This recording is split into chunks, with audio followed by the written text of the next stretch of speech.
নমস্কার, সুপ্রভাত আপনাদের সবাইকে। আজ মানুষের জীবনে সবথেকে যেটা বেশি অভাব আমার মনে হয় দেখে, সেটা হচ্ছে নিয়ন্ত্রণ রেখার অভাব। দেখুন, আজ পরিবারগুলো নিয়ন্ত্রণের মধ্যে নেই। পরিবারের মধ্যে বয়স্কদের কথা শোনার মতো মানুষ নেই। আপনি ওয়ার্ল্ড সিনারিওর দিকে দেখুন, আমেরিকা, ইসরায়েল, ইরান, এদের মধ্যে কোনো নির্দিষ্ট সীমারেখা নেই যে কে কদ্দূর পর্যন্ত লড়তে পারে, কে কদ্দূর কি করতে পারে। আর এই তিনটে দেশের লড়াইতে প্রভাব ফেলছে সারা দুনিয়ার উপরে। তেলের দাম, গ্যাসের দাম, এসব নিয়ে মানুষ এখন চিন্তিত। এলপিজি, সিএনজি এসব কোথার থেকে পাবে, কি করবে। আসলে কোথাও না কোথাও দাঁড়িয়ে ভাগ্যবার্তা করতে গিয়ে আমার মনে হয় যে মানুষের জীবন থেকে, এই পৃথিবীর ভাগ্য ললাট থেকে নিয়ন্ত্রণ রেখা বিষয়টা মুছে গেছে। আমরা চেষ্টা করি সকালবেলায় মানুষকে একটা নিয়ন্ত্রণী ভাবধারার মধ্যে নিয়ে আসতে। আপনারা নিজেরাও বিশ্বাস করবেন যে কোনো পরিবারের লাগাম, কোনো পরিবারের কন্ট্রোল যদি আনকন্ট্রোলড হয়ে যায়, তাহলে ঠিক ব্রেক ফেল গাড়ির মতো অবস্থা হয়। আধ্যাত্মিকতা মানুষকে জীবনে সে নিয়ন্ত্রণ দিতে পারে। কালিমা মানুষের জীবনে সে নিয়ন্ত্রণ দিতে পারে। ঈশ্বর ভয় হোক অথবা ভক্তি হোক, মানুষকে সে নিয়ন্ত্রণ দিতে পারে। আমি বিশ্বাস করি এই যে ঈশ্বরের প্রতিমূর্তি রেখে মানুষ পুজো করেন, ভয় হোক আর বিশ্বাস হোক আর ভালোবাসা হোক, মানুষকে নিয়ন্ত্রণ দেয়। নিয়ন্ত্রণহীন আর লাগামহীন জীবন ব্রেক ফেল করা গাড়ির মতো হয়, যে কোনো সময় দুর্ঘটনা করতে পারে। আসুন, আমি পণ্ডিতজিকে স্বাগত জানাই। দীর্ঘদিন ধরে ওনার একটাই কাজ, নিয়ন্ত্রণের মধ্যে জীবনকে নিয়ে আসা, শৃঙ্খলাবদ্ধ পরায়ণতা মানুষের মধ্যে নিয়ে আসা, এবং তার জন্য এই অনুষ্ঠান করা সকালবেলায় নিয়ম করে, নানান রোগ বিরোগের সঙ্গে লড়াই করে, শারীরিক সমস্যাকে, প্রতিকূলতাকে অ্যাভয়েড করে সকালে নিয়ম রক্ষার জন্য ভৃগুশ্রী জাতক লাইভে আসেন। দ্যাট ইজ নিয়ম, শৃঙ্খলা। আমি স্বাগত জানাবো ভৃগুদাকে আজকের অনুষ্ঠানে। পণ্ডিতজি আপনাদের অনেকের প্রিয় মানুষ, পণ্ডিতজিকে স্বাগত। নমস্কার। আজকে প্রথমে রাশিফল দিয়ে শুরু করব, তারপর তো থাকবে আজকে শিব অবতার নিয়ে বলবো। প্রথমে বলবো যে আজকের গ্রহগত সন্নিবেশ, আজ কৃষ্ণপক্ষের নবমী তিথি শেষ রাত্রি পর্যন্ত থাকবে। আজ ব্যতিপাত যোগ। ব্যতিপাত যোগ অত্যন্ত অশুভ যোগ। ব্যতিপাত যোগে জন্মগ্রহণ করলে সে জাতক জাতিকার বিশেষ করে পাপগ্রহের মহাদশার সতর্কতা অবলম্বন করতে হয়।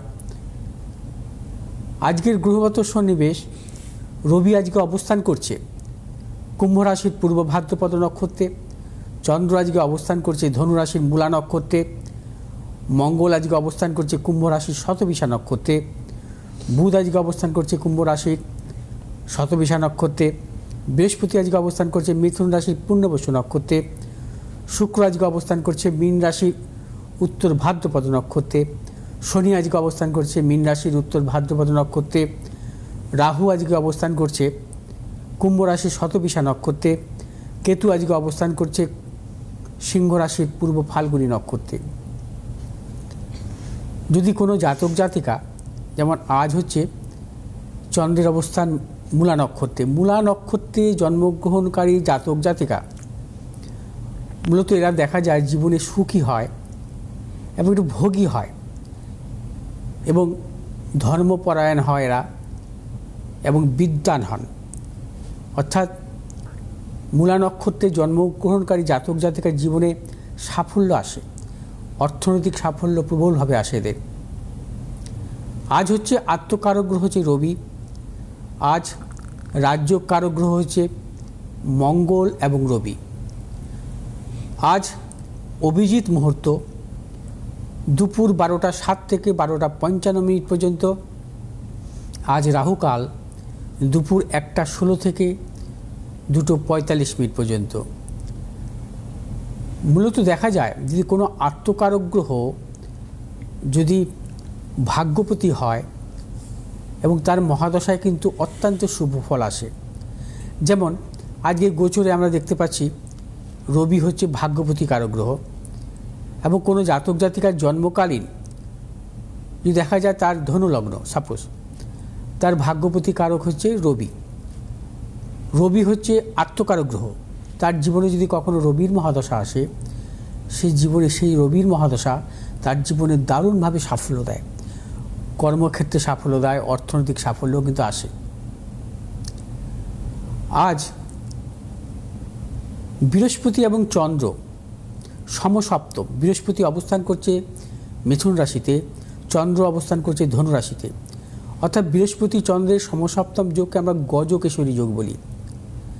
আবার চন্দ্র অবস্থান করছে বৃহস্পতির ক্ষেত্রে অর্থাৎ ধনু রাশিতে, এবং চন্দ্র বৃহস্পতিকে দৃষ্টি দিচ্ছে, একে আবার একতর যোগ বলি। অর্থাৎ দেখা যায় যে কোনো জাতক জাতিকার জন্মকালীন এই ধরনের যোগ যদি থাকে, তাদের মূলত দেখা যায় যে বৃহস্পতির মহাদশা এবং চন্দ্রের মহাদশা অত্যন্ত শুভ ফল দেয়। আজ এবং আগামীকাল এই দুদিনই তুলা রাশি এবং কুম্ভ রাশির হচ্ছে ঘাতক চন্দ্র, কারণ তুলা রাশির তৃতীয় হচ্ছে চন্দ্রের অবস্থান, আর কুম্ভ রাশির একাদশভাবে হচ্ছে চন্দ্রের অবস্থান। মঙ্গল কাজে অর্থাৎ যে কোনো শুভ কাজের ক্ষেত্রে কিন্তু ব্যাঘাত ঘটে, নানা রকম সমস্যা আসতে পারে ভবিষ্যতের জন্য, বিবাহ, গৃহপ্রবেশ এবং নানা প্রকার শুভ কাজে ঘাতক চন্দ্র যোগে কিন্তু করতে নেই। আজকের রাশিফলে মেষ রাশির জাতক জাতিকাদের ক্ষেত্রে আজকের দিনটি শুভ, অর্থলাভ, কর্মক্ষেত্রে সুনাম বৃদ্ধি, পদোন্নতি, দূরযাত্রার ক্ষেত্রে সাফল্য মিলবে। মেষ রাশির জাতক জাতিকাদের ব্যবসায়ীদের ক্ষেত্রে বিশেষভাবে শুভ। শুভ দিক হচ্ছে পশ্চিম দিক এবং শুভ রং হচ্ছে আপনাদের লাল এবং হলুদ। 2 সংখ্যার জাতক জাতকের ক্ষেত্রে বিশেষভাবে শুভ, 4 সংখ্যার জাতক জাতকের ক্ষেত্রে অশুভ। বিশ্বরাশির জাতক জাতকের ক্ষেত্রে আজকের দিনটি নানাভাবে প্রতিকূল। বিশ্বরাশির জাতক জাতিকারা আজ সর্বক্ষেত্রে সতর্কতা অবলম্বন করবেন। শারীরিক মানসিক প্রতিকূলতা, কর্মক্ষেত্রে গুপ্ত সত্য বৃদ্ধি, এবং বিশ্বরাশির জাতক জাতিকারা যারা ব্যবসা করছেন ব্যবসা ক্ষেত্রে সতর্কতা অবলম্বন করবেন, কোনো প্রকার ঝুঁকি নেবেন না। বিশ্বরাশির জাতক জাতিকাদের কোনো হঠকারিতার সিদ্ধান্ত নেবেন না, কোনো মতানৈক্যে জড়াবেন না। শুভ দিক আপনাদের দক্ষিণ এবং উত্তর। শুভ রং সাদা এবং হলুদ। 6 সংখ্যার জাতক জাতকের ক্ষেত্রে শুভ, 5 সংখ্যার জাতক জাতকের ক্ষেত্রে অশুভ। মিথুন রাশির জাতক জাতকের ক্ষেত্রে আজকের দিনটি সর্বক্ষেত্রে সাফল্য, অর্থ লাভ, কর্মক্ষেত্রে সুনাম বৃদ্ধি, পদোন্নতি, ব্যবসায়ীদের ক্ষেত্রে বিশেষভাবে শুভ। দূরযাত্রার ক্ষেত্রে সাফল্য মিলবে, সন্তানের সাফল্যের প্রবল যোগ।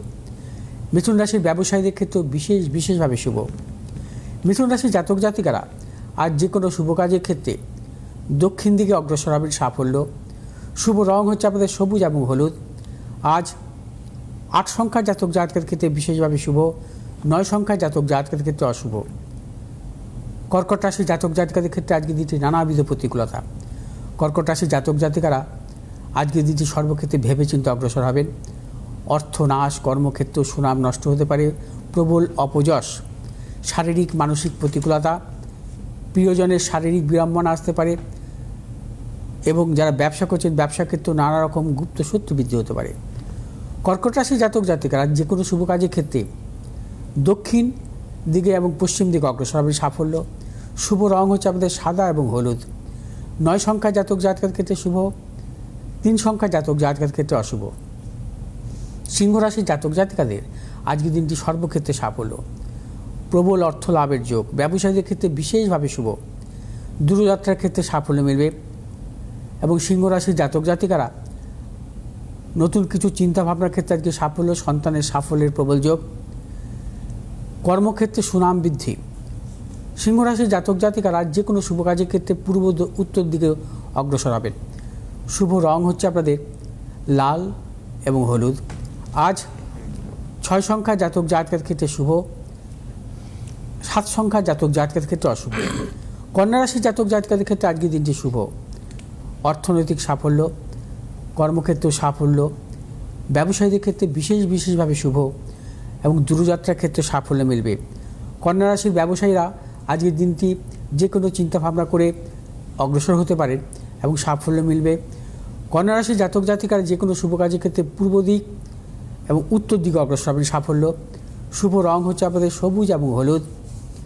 আজ 1 সংখ্যার জাতক জাতকের ক্ষেত্রে শুভ, 2 সংখ্যার জাতক জাতকের ক্ষেত্রে অশুভ। তুলা রাশির জাতক জাতিকাদের ক্ষেত্রে আজকের দিনটি নানাবিধ প্রতিকূলতা। তুলা রাশির জাতক জাতিকাদের আজকে অর্থনৈতিক উন্নতির ক্ষেত্রে ব্যাহত, প্রিয়জনের সাথে মতানৈক্য, গুপ্ত সত্য বৃদ্ধি হতে পারে। ব্যবসায়ীদের ক্ষেত্রে প্রবল অর্থনাশের যোগ, সাবধানতা অবলম্বন করতে হবে ব্যবসায়ীদের ক্ষেত্রে। তুলা রাশির জাতক জাতিকারা যে কোনো শুভ কাজের ক্ষেত্রে দক্ষিণ পশ্চিম দিকে অগ্রসর হবেন। শুভ রং সাদা এবং হলুদ।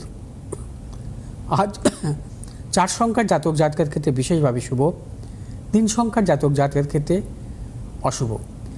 বৃশ্চিক রাশির জাতক জাতিকাদের ক্ষেত্রে আজকের দিনটি সর্বক্ষেত্রে সাফল্য, প্রবল অর্থনৈতিক সাফল্য, কর্মক্ষেত্রে সাফল্য, ব্যবসায়ীদের ক্ষেত্রে বিশেষভাবে শুভ। বৃশ্চিক রাশির জাতক জাতিকারা দূরযাত্রার ক্ষেত্রে সাফল্য পাবেন। আজ আপনার যে কোনো শুভ কাজের ক্ষেত্রে পশ্চিম দিক এবং উত্তর দিকে অগ্রসর হবেন সাফল্য। শুভ রং হচ্ছে আপনাদের লাল এবং হলুদ। 6 সংখ্যার জাতক জাতিকার ক্ষেত্রে বিশেষভাবে শুভ, 1 সংখ্যার জাতক জাতিকার ক্ষেত্রে অশুভ। ধনুরাশির জাতক জাতিকাদের আজকের দিনটি নানাবিধ প্রতিকূলতা, অর্থনাশ, গুপ্ত সত্য বৃদ্ধি, প্রিয়জনের সাথে মতানৈক্য এবং ধনুরাশির ব্যবসায়ীদের ক্ষেত্রে সতর্কতা অবলম্বন করতে হবে। ধনুরাশির জাতক জাতিকারা আজ যে কোনো শুভ কাজের ক্ষেত্রে পশ্চিম দিক এবং উত্তর দিকে অগ্রসর হবেন সাফল্য। শুভ রং হচ্ছে আপনাদের হলুদ এবং লাল। আজ 8 সংখ্যার জাতক জাতকের ক্ষেত্রে শুভ, 7 সংখ্যার জাতক জাতকের ক্ষেত্রে অশুভ। মকর রাশির জাতক জাতিকাদের ক্ষেত্রে আজকের দিনটি সাবধানতা অবলম্বন করতে হবে। মকর রাশির প্রবল গুপ্ত সত্য বৃদ্ধি হতে পারে, অকারণে অপযশ আসতে পারে। মকর রাশির ব্যবসায়ীদের ক্ষেত্রে সতর্কতা অবলম্বন করবেন এবং মকর রাশির জাতক জাতিকারা আজকে কোনো মতানৈক্যেই জড়াবেন না। মকর রাশির সন্তানের সাফল্য। মকর রাশির জাতক জাতিকারা আজ যে কোনো শুভ কাজের ক্ষেত্রে পূর্ব এবং দক্ষিণ দিকে অগ্রসর হবেন সাফল্য। শুভ রং সবুজ এবং হলুদ। 5 সংখ্যার জাতক জাতিকার ক্ষেত্রে শুভ, 8 সংখ্যার জাতক জাতিকার ক্ষেত্রে অশুভ। কুম্ভ রাশির জাতক জাতিকাদের আজকে অর্থনৈতিক সাফল্য, ব্যবসায়ীদের ক্ষেত্রে সাফল্য। কুম্ভ রাশির যারা চাকরি করছেন কর্মক্ষেত্রে সাফল্য এবং সম্মান প্রাপ্তি যোগ। কিন্তু কুম্ভ রাশির জাতক জাতিকাদের দূরযাত্রার ক্ষেত্রে বা যে কোনো মঙ্গল কাজের ক্ষেত্রে আজকে দিনটি সাবধানতা অবলম্বন করতে হবে। কুম্ভ রাশির জাতক জাতিকারা আজ যদি কোনো শুভ কাজের ক্ষেত্রে অগ্রসর হতে হয় উত্তর দিকে অগ্রসর হবেন। আজ কুম্ভ রাশির জাতক জাতিকাদের শুভ রং নীল এবং হলুদ। আজ 3 সংখ্যার জাতক জাতিকার ক্ষেত্রে শুভ, 5 সংখ্যার জাতক জাতিকার ক্ষেত্রে অশুভ। মীন রাশির জাতক জাতিকাদের ক্ষেত্রে আজকের দিনটি অত্যন্ত শুভ। মীন রাশির জাতক জাতিকাদের অর্থনৈতিক সাফল্য, কর্মক্ষেত্রে সাফল্য, ব্যবসায়ীদের ক্ষেত্রে বিশেষভাবে সাফল্য। নতুন কোনো পরিকল্পনার ক্ষেত্রে অবশ্যই সাফল্য মিলবে। মীন রাশির জাতক জাতিকারা যে কোনো শুভ কাজের ক্ষেত্রে উত্তর এবং পশ্চিম দিকে অগ্রসর হবেন সাফল্য। শুভ রং হচ্ছে আপনাদের হলুদ এবং সবুজ। আজ 8 সংখ্যার জাতক জাতকের ক্ষেত্রে বিশেষভাবে শুভ, 4 সংখ্যার জাতক জাতকের ক্ষেত্রে অশুভ। কেউ আছেন না? বেশ, হ্যাঁ, ফোন রয়েছে একজনের, নিয়ে নি। কে আছেন ফোনে? হ্যালো। দাদা, আমি একটু পণ্ডিতজিকে ফোনটা দেবেন একটু। হ্যাঁ, পণ্ডিতজি আছেন। পণ্ডিতজি, আমি স্টুডিও থেকে বলছি, দেবাশিস বলছি, আপনাকে নমস্কার জানাচ্ছি। নমস্কার দাদা। নমস্কার, সুপ্রভাত। আপনি কোথা থেকে বলছেন বলুন একটু? আমি আগরপাড়া থেকে বলছি দাদা। আগরপাড়া থেকে। কার সম্পর্কে জানবেন আজকে? আমার ভাইপোর সম্বন্ধে। ভাইপোর সম্পর্কে। প্রোগ্রাম কেমন লাগে? ভাগ্যবার্তা খুব ভালো লাগে। ঠিক আছে, বলুন ভাইপোর ডেট অফ বার্থ বলুন। 1/3/96। বুঝতে পারলাম না। 1 মার্চ 1996। 1 মার্চ 1996। টাইম বলুন। 3:22 PM। দুপুর 3:22। দুপুর 3:22। আর জন্মস্থান বলুন। কলকাতা। কলকাতা। বেশ, ওয়েট করুন, জন্ম ছক দেখুন। জন্মবার কি শুক্রবার? শুক্রবার। আচ্ছা। কর্কট লগ্ন, কর্কট রাশি, পূর্ণবসু নক্ষত্র, দেবগণ ওর। হ্যাঁ, আচ্ছা। জন্মকালীন কোনো গ্রহই বক্রী ছিল না। আচ্ছা, এবার একটু জন্মছকে আমি আসছি।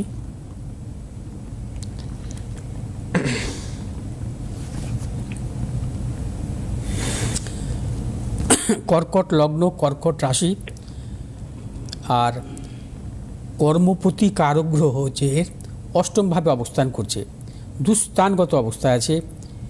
ভাগ্যপতি বৃহস্পতিও স্বক্ষেত্রে কিন্তু ষষ্ঠে, আর শনি কেতু অবস্থান করছে হচ্ছে 9মভাবে। শুক্র হচ্ছে কর্মভাবে। শুক্র হচ্ছে চতুর্থপতি, স্বক্ষেত্রে দৃষ্ট, আর পঞ্চমপতি হচ্ছে মঙ্গল, অর্থাৎ কর্কট লগ্নের জাতক জাতিকাদের রাজ্য কারগ্রহ হচ্ছে মঙ্গল। মঙ্গল আমি এর আগের দিনও বলেছি যে মঙ্গল কখনো দুস্থানগত থাকা শুভ নয়। হ্যাঁ, মঙ্গল যদি দুস্থানগত থাকে তার জীবনে সাফল্যের ক্ষেত্রে কিছু বাধা বিড়ম্বনা আসে।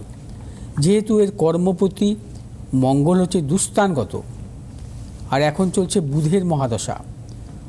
বুধ হচ্ছে তৃতীয়পতি দ্বাদশপতি কারগ্রহ। দেখুন, এর কিন্তু এডুকেশন হবে, কিন্তু এডুকেশন অনুযায়ী কর্মজীবনে সেভাবে সাফল্যের ক্ষেত্রে বাধা বিড়ম্বনা আসবে, সেভাবে কিন্তু কর্মজীবনে সাকসেসটা পাবে না। হ্যাঁ, বিশেষ করে 27 সালের নভেম্বর মাস পর্যন্ত ওর কিন্তু সময় সেরকম ভালো থাকবে না। এখন ওর চলছে বুধের দশা, রাহুর অন্তর্দশা। এই বুধ এবং রাহুর দশান্তর্দশা ওর 27 সালের নভেম্বর পর্যন্ত থাকবে। এই সময় ওর উন্নতির ক্ষেত্রে নানাবিধ বাধা বিড়ম্বনা আসবে, এবং বৃহস্পতির অন্তর্দশায় কিন্তু ওর উন্নতি, কিছু উন্নতি দেবেন। শুনলেন? এবার বলুন আপনি। আচ্ছা, উনি কি ছেলেটা কি মাঙ্গলিক এবং ভাইপো কি মাঙ্গলিক?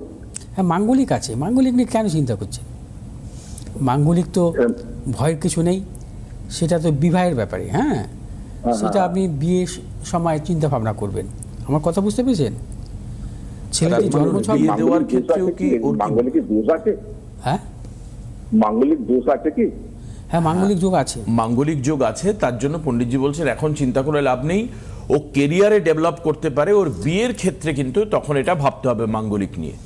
বিয়ের বিয়ের জন্যই বলছি আর কি। আচ্ছা, মানে বিয়েটা কি? বিয়ে দেখাশোনা চলছে তো, ওই জন্যই বলছি আর কি। বিবাহ দেখাশোনা করুন, এখন বিবাহের যোগ আছে। এখন তো রাহুর অন্তর্দশা চলছে। রাহু কিন্তু প্রবল বিবাহকারক গ্রহ। 27 সালের নভেম্বরের মধ্যে ওর কিন্তু বিবাহ যোগ আছে, ঠিক আছে? মানে এই বছর এবং আগামী বছরও বিবাহের যোগ কিন্তু ওর আছে। শুধু চেষ্টা করবেন ওর কর্মজীবন যেন ভালো হয়। যেহেতু কর্মপতি দুস্থানগত, এটা কিন্তু কখনো ভালো নয়। তাতে কি হয়, জীবনের সাফল্যের ক্ষেত্রে বাধা আসে, এবং কর্মপতি কিন্তু কম্বাস্ট অবস্থায় আছে। কারণ রবি মঙ্গলের সহাবস্থান অষ্টমে। রবি হচ্ছে আছে 17 ডিগ্রি 18 কলা 2 বিকলায়, আর মঙ্গল আছে 17 ডিগ্রি 58 কলায় 53 বিকলায়, মানে পুরোপুরি কম্বাস্ট মঙ্গল। আচ্ছা, তার মানে এটা কি, মঙ্গল কম্বাস্ট থাকলে বিবাহিত জীবনে সমস্যা আসে। আর মঙ্গল যেহেতু দশমপতি কারক গ্রহ, কর্মপতি কারক গ্রহ, ওর কর্মজীবনের ক্ষেত্রে সমস্যা আসবে, সেভাবে সাকসেসটা আসবে না, বারবার বাধা আসবে। আপনি কি এটাকে এন্ডোর্স করছেন? মানে ওর হচ্ছে কর্মজীবনে সেরকম সাকসেস আসবে না, যেটা প্রথমেই পণ্ডিতজি বললেন, পড়াশুনো যেটা করবে বা যতটা ওর একাডেমিক লাইফ ছিল সেই অনুযায়ী কেরিয়ার হবে না। আর দ্বিতীয়ত বিয়ের ক্ষেত্রে বারবার করে বাধা আসবে, বিয়ে আসা দেখা ভেঙে যাওয়া, এই সমস্ত ফ্যাক্টরস গুলো হবে ওর ক্ষেত্রে। সেটা কি আপনি বুঝতে পারছেন? আচ্ছা আচ্ছা আচ্ছা, যা কথা বলছে, কথা চলছে আর কি, সেখানে কি বোঝা যেতে পারে মেয়েটা মাঙ্গলিক নয়? আর এই তো বলছেন মাঙ্গলিক বলছেন তো আপনি তো দাদা ওই মাঙ্গলিকে আটকে গেছেন একদম। কেউ ভয় দেখিয়েছে না মাঙ্গলিক? না না, আমি জিজ্ঞেস করি, কেউ কি আপনাকে মাঙ্গলিক নিয়ে ভয় দেখিয়েছে? না, আমি যাত্রীদের কথা বলছি না, তারা বলেছে মাঙ্গলিক, সেই জন্যই ফোনটা করলাম। মাঙ্গলিক থাকলে যে উন্নতি হবে না, মাঙ্গলিক কে বলেছে আপনাকে মাঙ্গলিক থাকলে উন্নতি হবে না? কে বলেছে? আগে দেখতে হবে উন্নতি না, বিয়ের সাথে বাধা হবে কি সেই জানতে গেছি। মাঙ্গলিক দোষ আছে কি অষ্টমে মঙ্গলকে? বিবাহের যোগ এখন চলছে, বিবাহ হবে, তবে মাঙ্গলিক পাত্রী দেখে বিবাহ দেবেন, তাহলেই তো মিটে গেল। আমার কথা বুঝতে পেরেছেন? ওর সঙ্গে ওর যখন বিবাহ দেবেন, মাঙ্গলিক পাত্রী দেখে বিবাহ দেবেন, জোটক বিচার করবেন। ওর যেমন হচ্ছে কর্কট রাশি, কর্কট রাশির জাতিকা বা কন্যা রাশির জাতিকা, তুলা রাশির জাতিকা, মকর রাশির জাতিকা, মেষ রাশির জাতিকা, বৃষ রাশির জাতিকা, এগুলো হবে, এগুলোর সঙ্গে পক্ষে শুভ হবে, এবং তার সাথে মাঙ্গলিক থাকতে হবে। তাহলে কি হবে, ওটা রাজ্য হবে। এখন যদি মাঙ্গলিক পাত্রী দেখলো, দেখে যদি দেখা যায় যে কুম্ভ রাশির কোনো মেয়ের সাথে বিয়ে হলো, তাহলে কিন্তু আবার গন্ডগোল। তাহলে ওই মাঙ্গলিক কাটলো না, কিন্তু উনি তো ভাববেন যে আমি মাঙ্গলিক পাত্র দেখে বিবাহ দিলাম। হ্যাঁ, কিন্তু রাশিটা একটা বড় ফ্যাক্টর। হ্যাঁ, সেটা আপনাকে দেখতে হবে। আর তার পাশাপাশি গণটাও কিছুটা মিলাতে হবে আপনাকে। একদম। আপনি আলোচনা আরো বিস্তারিত করতে পারেন, পণ্ডিতজির সঙ্গে এসে দেখা করতে পারেন, চেম্বারে কথা বলতে পারেন, তাতে আপনার আলোচনা আরো বেশি ফলপ্রসূ হবে। রবিবার গড়িয়াহাট, সোমবার দক্ষিণেশ্বর, মঙ্গলবার হাতিবাগান, বুধ শুক্র এবং শনিবার তিনি বারাসাতে পণ্ডিতজিকে আপনারা পাবেন। নিচের হেল্পলাইন নাম্বারে ফোন করে আপনি বুক করে নিতে পারেন। আচ্ছা, এবার আধ্যাত্ম কথায় আসি, আধ্যাত্মিক হাতে কথায় সময় আসবো। মাত্র 1.5-2 হ্যাঁ। মিনিট মতো আছে। হ্যাঁ, আজ থাকবে মানে হনুমানকে নিয়ে বলবো, তো হনুমানজিকে নিয়ে বলবো, শিব অবতার।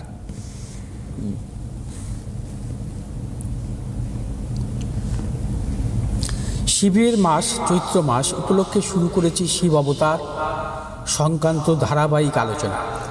আজ শিবের রুদ্র অবতার বজরংবলীকে নিয়ে বলবো।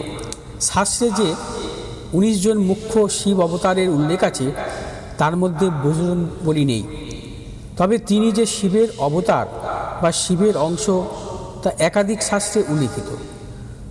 তুলসীদাস রচিত হনুমান চালিসাতেও হনুমানকে শিবের অবতার রূপেই দেখা হয়। শাস্ত্রে যে 7 জন চিরঞ্জীবীর উল্লেখ আছে, তার মধ্যে অন্যতম হনুমান। ভগবান ইন্দ্রের বর প্রদত্ত। বিশ্বাস করা হয় হনুমান একমাত্র নিজের ইচ্ছায় মৃত্যুবরণ করতে পারবেন। পরম বৈষ্ণব শিব শ্রীরামের সেবা করার জন্য হনুমান রূপে অবতীর্ণ হন। আবার নন্দীদেব রাবণকে একবার হনুমান দ্বারা ধ্বংস হওয়ার অভিশাপ দিয়েছিলেন। সেই অভিশাপ সত্যি হয়েছিল শিবের এই অবতারের মাধ্যমে, এমন ব্যাখ্যাও আছে। শৈশব থেকে শিবের তেজ এবং রুদ্র রূপ হনুমানের মধ্যে উপস্থিত ছিল। হনুমান যখন শিশু ছিলেন, তিনি সূর্যকে দেখেছিলেন, ভেবেছিলেন একটি লাল ফল, তাই তিনি এটি খাওয়ার চেষ্টাও এর দিকে উড়ে গেলেন। ইন্দ্র যখন হনুমানকে আসতে দেখেন, তখন তিনি তাকে আঘাত করার জন্য তার বজ্র নিক্ষেপ করেন। আহত হন পবনপুত্র হনুমান। সেই ক্রোধে পবনদেব পৃথিবীতে বায়ু সঞ্চালন করতে অস্বীকার করেছিলেন। বায়ুর অভাবে জীবকুল যখন শেষ হয়ে যেতে বসেছে, তখন সমস্ত দেবতারা হনুমানকে বর দেন। সমস্ত দেবতাদের বরে হয়ে ওঠেন অজেয়, অমর এবং অপ্রতিরোধ্য। ভগবান শ্রীরামও বর দিয়েছিলেন হনুমানকে। সেই বর অনুযায়ী কলিযুগের শেষ হলে তবেই মুক্তি মিলবে হনুমানের। কলিতে যখন কল্কি অবতার রূপে ভগবান আসবেন, তখন আবার দুষ্টের দমন এবং ধর্ম পুনর্স্থাপন করতে হনুমানের সাহায্য প্রয়োজন হবে বলেও মনে করা হয়।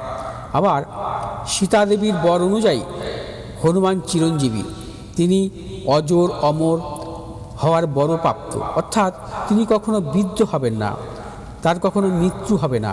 কথিত আছে রামায়ণের সমস্ত চরিত্র মোক্ষ লাভ করে, কিন্তু হনুমান সবসময় জন্য পৃথিবীতে থাকার ইচ্ছা ব্যক্ত করেন।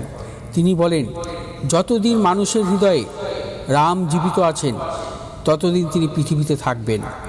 হনুমান অষ্টসিদ্ধ ও নবনিধির দাতা। তার চরণে আশ্রয় নিলে সকল অনিষ্ট নাশ হয়।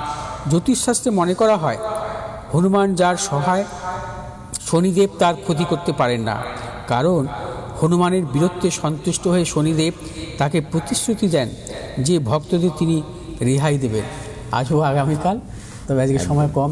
খুব ইন্টারেস্টিং। আমরা কিন্তু এই বজরংবলী বা হনুমান বা এটা আমরা সবসময় দেখি আমাদের এখনো এখানে। কলির কিছু হয়নি, একদম। যখন ঘোর কলি হবে তখন যদি কল্কি অবতার আসেন। আজকে আমরা এখানে শেষ করছি, হাতে আর সময় নেই। কাল সকালে আবার ভাগ্যবার্তায় দেখা হবে। অনেক অনেক ধন্যবাদ পণ্ডিতজিকে। নমস্কার সবাইকে।